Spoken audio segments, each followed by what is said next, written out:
en ligne, j'espère que vous allez bien. Je m'appelle Solange et je suis contente d'être encore avec vous ce matin dans le cadre de notre émission Parole de grâce, parole inspirée. Et ce matin, je suis en présence du pasteur Timothée. Bonjour pasteur Timothée. Bonjour ma chère Solange. Est-ce que vous allez bien, pasteur? Ça va très bien, merci. J'espère aussi que nos auditeurs aussi en ligne se portent très bien. Bonjour chers auditeurs et bonsoir ou bonne nuit selon le pays où vous vous trouvez. Donc très content, très heureux d'être encore avec vous aujourd'hui pour échanger. La présence de Dieu est avec nous et le Seigneur est vivant, prêt encore à agir dans nos vies aujourd'hui dans le thème que nous allons développer. Merci, pasteur Timothée. Chers auditeurs, ce matin, nous allons aborder un thème et vous l'imaginez puisqu'il est affiché. Est-ce que la Bible est fiable pour notre monde d'aujourd'hui? Donc, on peut se poser la question sur la crédibilité de la Bible. Est-ce que la Bible est un livre recommandable? Est-ce qu'on peut donner du crédit à la Bible? Est-ce que la Bible est un livre dans lequel on peut se confier? Donc ce matin, nous aborderons ce thème. Et c'est un thème d'actualité parce que des personnes pensent des fois que la Bible, bon, ce sont les Européens qui l'ont amené. Par exemple, en Afrique, c'est ce qu'on pense, certaines personnes pensent. Mais nous savons que la Bible, c'est un livre qui est lu dans toutes les sociétés, qu'on soit en Asie, en Europe, en Amérique. Donc c'est vraiment un livre universel. Et la Bible également est un livre qui se vend, et qui se vend véritablement, qui est un best-seller. Donc se poser la question de la crédibilité de la Bible. Nous allons répondre de cette question avec le pasteur Timothée. Pasteur Timothée, est-ce que vous pouvez déjà nous définir c'est quoi la Bible et pourquoi c'est si important la Bible? Merci. C'est quoi la Bible? La Bible, c'est le livre que je tiens ici. Il y en a aujourd'hui plusieurs versions. Et quand on l'ouvre, on a l'impression qu'on a affaire à un livre. Mais en réalité, lorsque nous parlons de la Bible, nous parlons d'un ensemble de livres qui ont été mis ensemble. Donc le mot Bible, ça veut dire des livres. C'est des livres qui ont été compilés, qui ont été mis ensemble. Donc la Bible, comme nous la connaissons aujourd'hui, c'est un ensemble de 66 livres dans le canon évangélique. Donc ces 66 livres-là qui ont été reconnus, qui ont été crédibilisés, ces livres-là qu'on a passés au fin pour attester de sa fiabilité et on les a mis ensemble. Donc, c'est ça qui constitue la Bible. Et pour nous, nous disons que la Bible, elle est la parole de Dieu. C'est la parole de Dieu qui a été écrite pour les hommes, pour tous les hommes et pour toute l'humanité. Donc, lorsque nous parlons de la Bible, comment est-ce que nous pouvons avoir confiance en elle? La Bible en tant que telle, nous parlons de 66 livres qui ont été mis ensemble et tout. Donc, je pense que pour présenter la Bible, c'est important que nous puissions rentrer à l'intérieur de cette compilation-là pour savoir c'est quoi exactement la Bible dont nous parlons, ce livre que nous présentons aujourd'hui, qui est le manuel du christianisme. Donc, premièrement, ce qui est important de savoir, c'est que la Bible, avec ces 66 livres qui ont été mis ensemble, c'est-à-dire que si vous partez, c'est comme si vous partez dans une bibliothèque, vous prenez 66 livres qui ont été écrits et vous mettez tous les 66 livres ensemble pour former comme une sorte d'encyclopédie. Donc la Bible, on peut dire que c'est une encyclopédie de 66 livres qui ont été mis ensemble. Et quand vous prenez votre livre, si vous l'ouvrez, presque au juste milieu, vous allez trouver une partie où c'est écrit Ancien Testament et une partie où c'est écrit Nouveau Testament. L'Ancien Testament comporte 39 livres et le Nouveau Testament comporte 27 autres livres. Maintenant, lorsque nous parlons de la Bible en tant que la parole de Dieu, les éléments qui apportent de la crédibilité, de la fiabilité à la Bible, c'est que les 66 livres n'ont pas été écrits par quelqu'un qui s'est assis et qui a commencé à écrire les 66 livres, ou par un groupe de personnes qui se sont assis pour écrire les 66 livres, ou encore par des personnes qui ont écrit et puis se sont arrêtées, les autres sont venus, ont continué à écrire. Parce que c'est cette mentalité-là qui fait que les gens s'interrogent beaucoup sur la crédibilité de la Bible. Est-ce qu'on peut faire confiance en quoi la Bible aujourd'hui? Ce qu'il faut savoir, c'est que la Bible s'est écrite par 40 auteurs différents, de backgrounds différents. Parmi ces auteurs-là, on va retrouver des bergers, on va retrouver des chefs politiques, on va retrouver des médecins, on va retrouver des pêcheurs, on va retrouver des gens qui étaient de la haute classe, de la basse classe, on va retrouver, il y a tout genre donc qu'on retrouve comme auteurs de la Bible. Ils sont 40 qui ont écrit. Maintenant, les 40 ne sont pas 40 personnes qui vivaient à la même époque. Comme à notre époque, on dirait que 40 personnes se sont réunies au Québec et ils ont écrit un livre avec lequel ils veulent contrôler le monde entier. Non, les 40 auteurs ont vécu pendant près de 1600 ans. Près de 1600 ans. Donc, chacun à son époque a écrit. Moïse, lui, il a écrit les 5 premiers livres de la Bible. Mais quand Moïse écrivait les 5 premiers livres de la Bible, Moïse ne savait pas qu'il y aura un livre qu'on va appeler les rois. Moïse ne savait pas qu'on va venir écrire les Sommes. Moïse ne savait pas qu'on va venir écrire le livre de Matthieu, les évangiles de Matthieu, de Marc, de Luc, de Jean. Et puis quand Marc, lui, l'écrivait, il ne savait pas qu'il y aura l'acte des apôtres. Et quand Luc, lui, écrivait l'acte des apôtres et l'évangile de Luc, lui ne savait pas que Jean va aussi écrire. Donc tous ces auteurs-là, lorsqu'ils écrivaient chacun en son temps et à son époque, aucun d'eux n'avait l'idée qu'un jour, son livre allait être mis en commun avec le livre des autres pour former ce que nous avons aujourd'hui comme étant la parole de Dieu.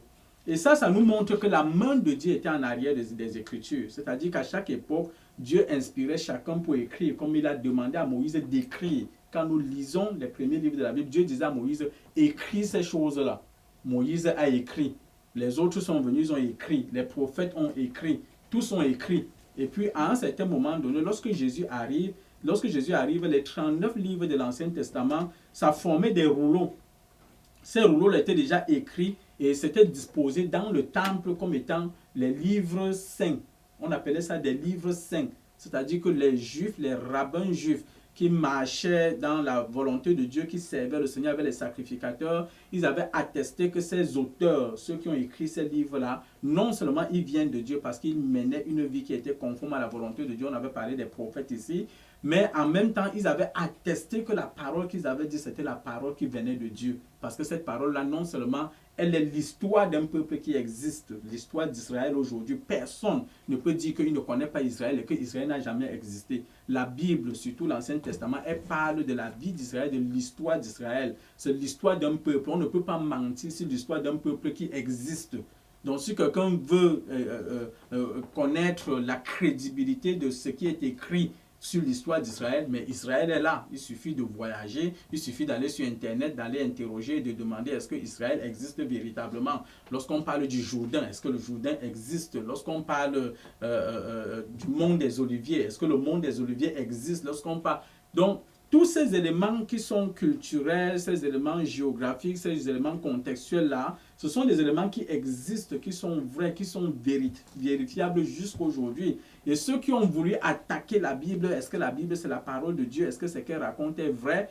Tout historien sérieux qui a mené des recherches dans ce sens-là, dans le but de décrédibiliser la Bible, a plutôt apporté des éléments qui ont aidé à la crédibilité et à la fiabilité des Écritures. Donc, ces 40 auteurs qui ont vécu chacun à son époque différente, tous, personne d'eux ne savait que leur livre était pour être mis ensemble. Et ils ont vécu dans des contextes complètement différents. Maintenant, il faut aussi savoir que la Bible regorge de plusieurs styles littéraires. Il y a des livres, par exemple, qui sont des livres poétiques. Il y a des livres qui sont des livres prophétiques. Il y a des livres qui sont des livres narratifs et qui racontent l'histoire. Et il y a des livres aussi qui sont des livres prophétiques, c'est-à-dire des livres qui nous annoncent non seulement la parole de Dieu, mais qui nous annoncent également les éléments futurs, des choses qui vont arriver dans le temps. Donc, quand on considère ces éléments-là, on comprend que la Bible n'est pas un livre qui est juste ordinaire. Ce n'est pas l'imagination de quelqu'un qui s'est assis et il a commencé à écrire des choses et tout. La parole de Dieu dit que c'est poussé par l'Esprit de Dieu que les hommes ont écrit de la part de Dieu. Donc derrière la rédaction des Écritures, derrière la rédaction de la Bible, il y a une volonté qui est la volonté de Dieu, qui a mis les moyens, qui a donné l'inspiration, qui a donné la sagesse pour que les hommes écrivent. Et parce que Dieu avait une intention dans la rédaction de sa parole. Je voudrais dire que la Bible, quand nous disons que c'est la parole de Dieu, Dieu est présenté dans la parole, dans la parole de Dieu comme étant le roi, le créateur de la terre, le maître de toutes les nations. Donc, il n'y a pas de nation qui peut vivre sans l'instruction de son roi. Il n'y a pas de nation sans roi. Toutes les nations ont un roi. Et ce roi-là donne les instructions à son peuple. Ce roi-là, il a des personnes avec qui il travaille. Il donne des instructions pour diriger sa nation, pour diriger son pays, pour le bien de son peuple, pour protéger son peuple et pour que son peuple soit épanoui en sécurité. Eh bien, c'est aussi ça la parole de Dieu. Donc la parole de Dieu nous est adressée parce que Dieu qui est notre créateur, notre Dieu, notre roi, lui aussi il nous veut du bien. Donc il nous donne les instructions, il nous montre comment vivre dans cette vie, dans le cadre que lui-même il a créé pour nous. Donc, maintenant, à côté de ça, de cet élément de la rédaction, il faut voir comment est-ce que la Bible a été préservée pendant ces 1600 années-là pour arriver à nous aujourd'hui, comme étant un ensemble de 66 livres. Est-ce que nous pouvons mettre notre confiance et notre foi dans ces 66 livres-là? Donc, la compilation des Écritures, ce n'est pas quelque chose qui s'est fait que on a trouvé les 66 livres et puis on les prend, on les met ensemble. C'est pas juste ça. C'est pas juste ça. Donc, quand nous parlons de la compilation des Écritures, c'est-à-dire la mise en commun des 39 livres de l'Ancien Testament et des 27 du Nouveau Testament, il faut savoir déjà qu'au temps d'Israël, parce que l'Écriture n'existait pas encore, donc la parole de Dieu était sous forme de rouleaux. Donc, il y avait des rouleaux, c'était comme des peaux de bêtes, c'est ça qui était comme les papiers à l'époque. Et c'est sur ces rouleaux-là qu'on écrivait avec des fines pointes. Si vous partez faire les recherches, vous allez trouver des pointes comme ça où on trempait quelque chose dans un liquide et puis on écrivait sur la peau et puis ça séchait. Donc, c'est de cette façon-là que les rouleaux étaient écrits et étaient préservés à l'intérieur du temple, bien roulés. Et donc, quand il fallait retranscrire les rouleaux, par exemple, parce que ça a mis long et qu'on veut préserver et tout, quand on explique la façon dont c'était fait manuellement. Il fallait se laver les mains. Et puis quand on ouvrait le rouleau pour le retranscrire, c'était interdit de toucher au rouleau en question parce qu'il ne fallait pas l'altérer. Le texte devait être respecté, protégé parce que c'était la parole de Dieu. Et on ne recopiait pas une phrase, ce n'était pas une dictée qu'on lit une phrase et on recopie. Non, c'était interdit. Donc, si vous vous renseignez bien dans l'histoire, la parole de Dieu se copiait par lettre. C'était par lettre. Donc, on te donne le texte. Toi qui es chargé, les scribes qui étaient chargés de recopier le texte biblique, ils n'étaient pas chargés de recopier les phrases. Ils étaient chargés de recopier les lettres. C'est-à-dire que quand ils voient A, il écrit A. Ensuite, c'est quoi? C'est B, ainsi de suite et tout. C'est à la fin qu'on va lire pour voir le sens que ça fait. Donc ça nous montre que les Juifs ont toujours pris la parole de Dieu très très au sérieux. Et c'est pour ça que nous aussi, nous devons la prendre très très au sérieux parce que Dieu avait mis dans leur cœur de prendre la parole de Dieu très très très au sérieux. Donc je disais tantôt que lorsque Jésus arrive, Jésus vient trouver que les 39 livres de l'Ancien Testament sont déjà dans le temple.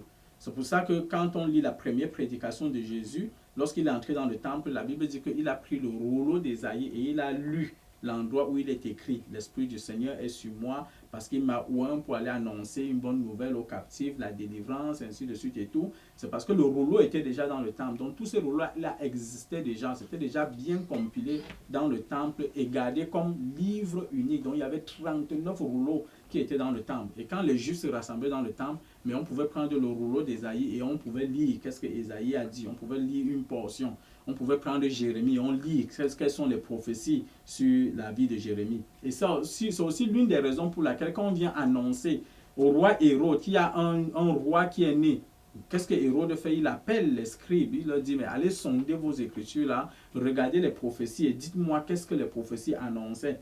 Donc, parce qu'il savait qu'il y avait le livre saint et que le livre saint c'était la parole de Dieu et les choses qu'elle annonçait étaient des choses qui étaient pour arriver.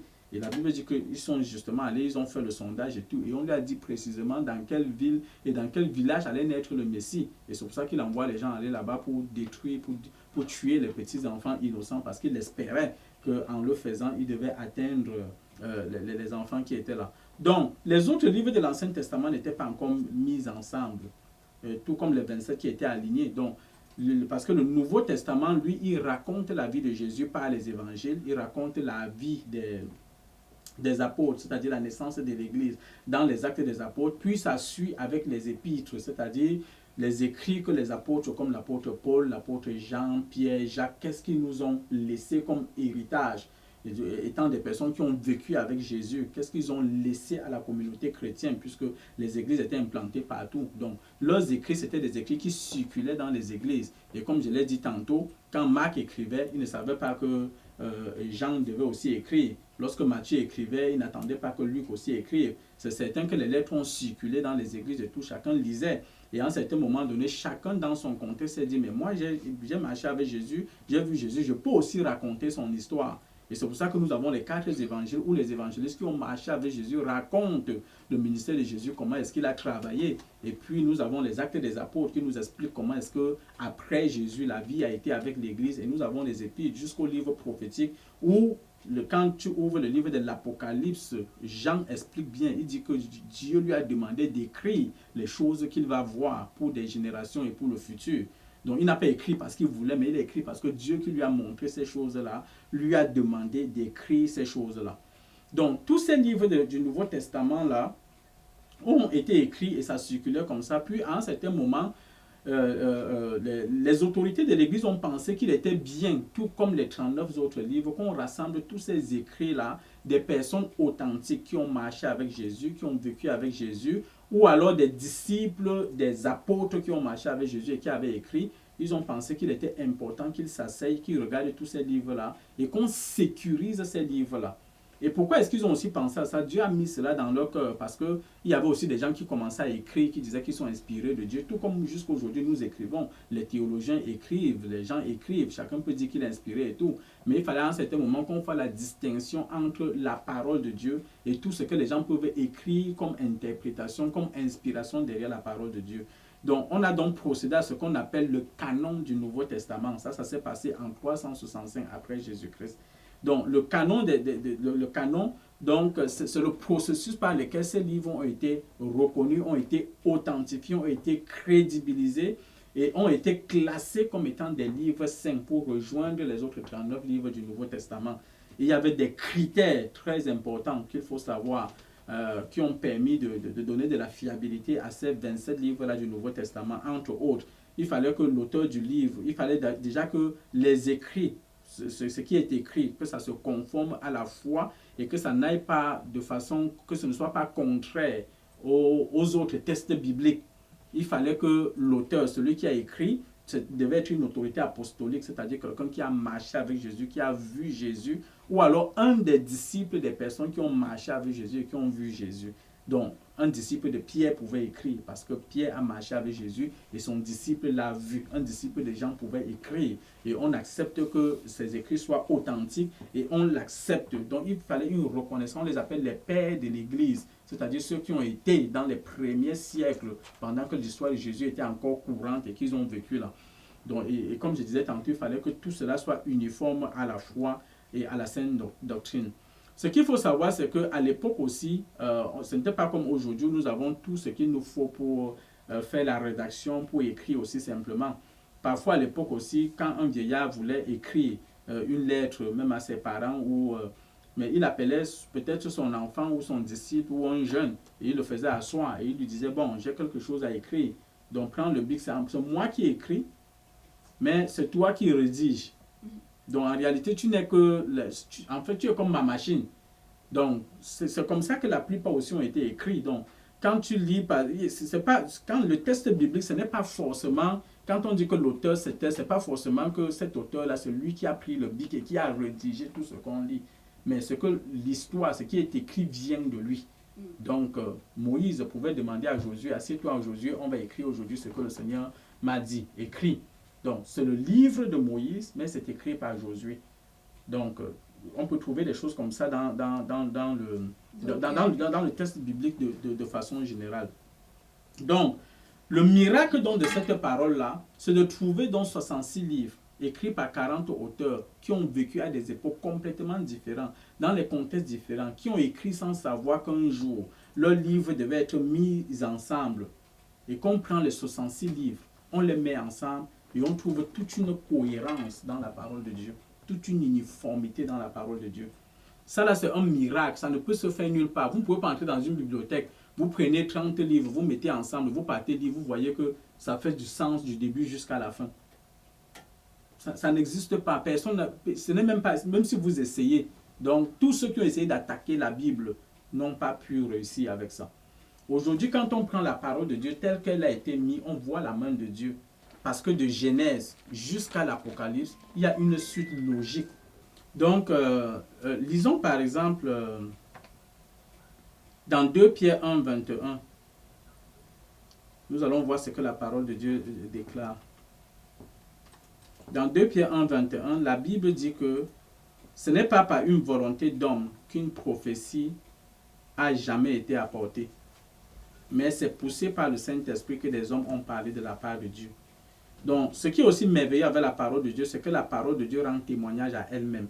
Et pour comprendre la parole de Dieu, la parole de Dieu s'explique par elle-même. Quand vous lisez l'Ancien Testament, les choses que vous ne comprenez pas, allez lire le Nouveau Testament, vous allez comprendre ce qui est dit dans l'Ancien Testament. Et quand vous lisez le Nouveau Testament, vous ne comprenez pas, mais retournez à l'Ancien Testament, vous allez comprendre. Dieu a fait sa parole pour qu'elle s'explique par elle-même. Donc ce texte biblique-là nous montre clairement que ce n'est pas la volonté de l'homme, ce n'est pas l'homme qui a voulu écrire. Mais la Bible est claire, elle dit bien que c'est poussé par le Saint-Esprit que les hommes ont parlé de la part de Dieu. Et dans 2 Timothée 3, le verset 16, il dit que toute écriture est inspirée de Dieu, elle est utile pour enseigner, pour convaincre, pour corriger, pour instruire dans la justice de Dieu. La plupart des personnes qui attaquent la Bible dans sa crédibilité, les gens ont écrit pour nous empêcher de vivre et tout, c'est des questions auxquelles on va revenir un peu tantôt. C'est parce qu'ils n'ont jamais parcouru la Bible. Ils ne l'ont même jamais parcouru, juste même dans la table de matière. Parce que si vous lisez la Bible dans sa table de matière, vous voyez la cohérence qui est dedans, ça doit vous faire réfléchir. Le livre de Genèse, c'est le livre du commencement. Elle nous montre le commencement de toutes choses. Et la Bible est le seul livre de religion où Dieu atteste qu'il est le créateur du ciel et de la terre et que celui qui a fait l'homme. Tous les autres livres de religion, là, personne ne parle de ça. Personne ne sait d'où vient la terre et tout. C'est pour ça que la Bible est le seul livre où Dieu dit « J'ai créé les cieux et la terre. Et c'est moi qui ai créé l'être humain. » Et si quelqu'un veut contester ça, mais qui vient nous dire qui d'autre l'a fait? Mais Dieu lui dit dans la Bible que c'est lui qui a fait toutes ces choses-là. Donc quand nous parlons de la cohérence biblique, la Bible a même une cohérence linéaire aussi dans le temps. Dans le livre de Genèse, on voit bien qu'il y avait un commencement de tout, le commencement de la vie, le commencement de la civilisation, le commencement de la mort, le commencement de toutes choses. On le voit dans le livre de la Genèse. Et on voit aussi que c'est dans le livre de la Genèse que Dieu se choisit un homme. Et Dieu fait la promesse que par cet homme-là, je vais faire une nation. Et au travers de cette nation-là, je vais bénir toutes les nations de la terre. Donc c'était ça l'intention de Dieu. Je me choisis un homme. Et puis, par ses enfants, je veux me faire un peuple. Et par ce peuple-là, je vais bénir toute la terre. Donc, la parole de Dieu, elle est appelée à partir d'Abraham qui avait été appelé à se répandre sur toute la terre pour tous les êtres humains.